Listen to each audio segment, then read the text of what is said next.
under damped phase, then critical damped phase and undamped phase. But most of the systems are under damped systems here. So today we will discuss some of the specifications for that under damped system here. So this is the nature of second order response here. This is the nature of second order system here. So we have the response. So where it starts oscillating, finally it set your final value. Okay, we want to analyze this curve here. So if you want to analyze this curve, we need to define some of the parameters here. So we are going to define in this curve these parameters. What are those? PD, PR, PP, TS and FCS. What is PD here? PD is the delay time. What is PR? PR is the rise time. What is TP here? TP is the peak time. What is TS here? TS is the settling time. And MP is the maximum peak most to be. Okay, we will see one by one parameter here. First we will take delay time. What is delay time here? It is the time required by output response to reach the 50% of final value. What does it mean? See, your response will not reach immediately to the final value. It takes certain time here. Okay, so that response, what is the time required to reach the 50% of final value? That time we call as a delay time.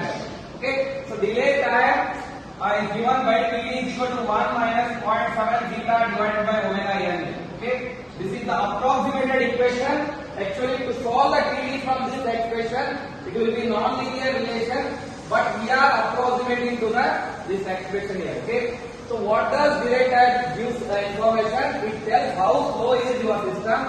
That's why it is one of the important parameters here. Okay, then we have a second parameter, that is rise time. What is the definition for rise time? It is the time required by output response to reach 100% of final value for the first time here, right?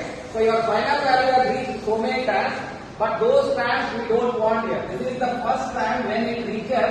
That is what called as a rise time here. Okay, so it shows that how fast it is reaching your final value. So that is the information what we get here. Rise time we can calculate in this manner. Okay, this is the output expression we have here. C of t is equal to what? 1 minus e raised to zeta omega n t divided by root of 1 minus zeta square sin omega dt into theta here. For PR value, C of t will be 1 here. So if you substitute that one, so here C of t, if you substitute 1 here, we get e raised to minus zeta omega n t divided by root of 1 minus zeta square sin omega dt plus theta is equal to 0 here, right? So this expression, there are two terms. One is exponential decay term and other is a sine term. See, this will become 0 at infinite. Okay, so that means this is not the 0 term, this is the 0 term. Okay, so that's why we equated this one to 0. See, this will become 0 when this parameter is 0 here. That is omega dpr plus theta is equal to n phi here, right?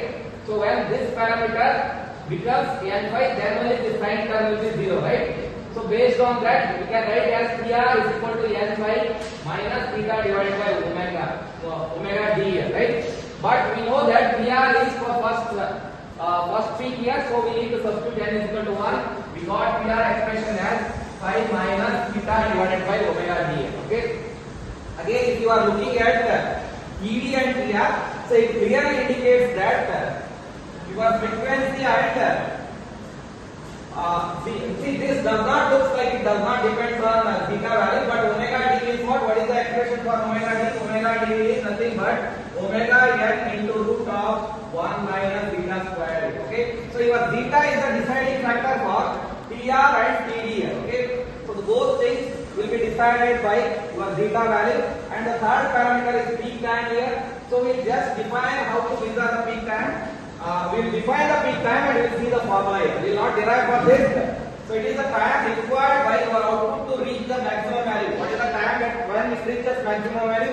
The first peak is itself the maximum value here. Okay, what will be the TP here? TP will be equal to what? Pi divided by omega d here. Okay, so this is the TP expression. Then we have a fourth expression, that is settling time here. What is settling time here? See, your output starts oscillating. Finally, oscillation goes on reducing, and it will be in some error range here. Okay, this is the error range here. This is the error range here.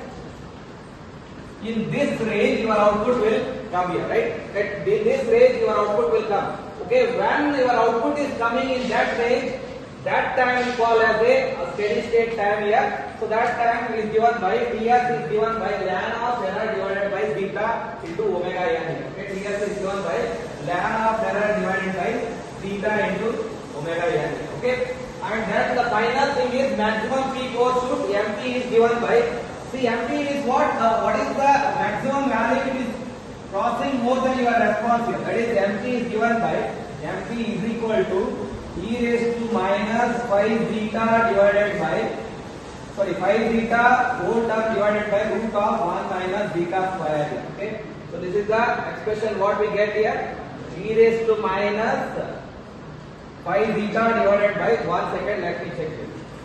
Pause then.